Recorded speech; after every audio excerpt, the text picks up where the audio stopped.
Final day of the CVS Caremark Charity Classic. The rainy weather appears to be a bit better than yesterday, and officials were dealing with the conditions on and off the greens. Eyewitness News, a proud media sponsor of the event that raised millions of dollars for local charities.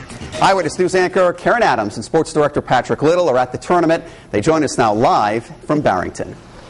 All right, thanks, Mike. The Nick Price Invitational is over. Nick Price, this year's winner for the third time in the 11-year history of this event. And you mentioned about the weather, Mike. It was actually, it was nice today, if that's all things being relative. But for the golfers, they enjoyed it much more. Well, if you compare it to yesterday, it was fantastic. Right. Yesterday was really a tough day. But they've had so much rain, and you know, it takes them months and months of planning, and they are able to react to just about anything. And the weather also had its effect. The rains turned the parking fields into mush, muck, and mud, but the response was quick. We put a bunch of wood chips in there to try to create some sort of traction. Have you had anybody get stuck? Yeah, a couple. Oh, really? Yeah, we're going to line up some tow trucks. Dealing with the golf course was a whole nother matter. I get machines brought in from other clubs. Other clubs give me equipment to use and stuff like that. So everybody, the golf community kind of rounds together and supports each other. Volunteers came in to help with the golf course and to help with the cleanup.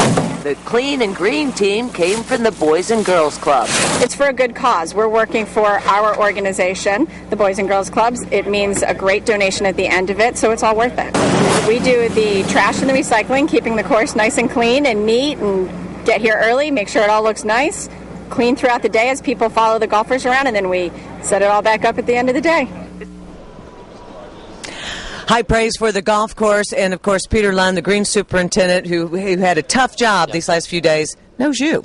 He does. I didn't actually work for Peter, but I used to work on the ground screw here before they put on this new irrigation system and the drainage system. So it's a lot better than it was when I used to work here and used to get chased off this golf course by previous superintendents. But the course is in great shape. The players enjoy it so much, and the fans, there's probably twice as many fans out here today watching the golf. And, of course, the real reason that they put on this event, CVS, Brad Faxon, and Billy Andrade, is to raise money for local charity. And, again, now they've gone over, the $13 million mark in 11 years. They have, and Boo Weekly, that crazy Boo Weekly and the camouflage and everything, donated half of his earnings today back to the charity. So that was over $42,000. He just said, here, take it. I love what you guys are doing. Doesn't get much better than that. We'll have highlights and reaction from the winners coming up a little bit later in sports. All right, Patrick, Karen, thank you. You can join us again tonight at 7 p.m. for the CVS Caremark Charity Classic Wrap right here on WPRI 12. We'll have all the highlights, key interviews, and more. And for extended coverage, just go to our website, WPRI.com.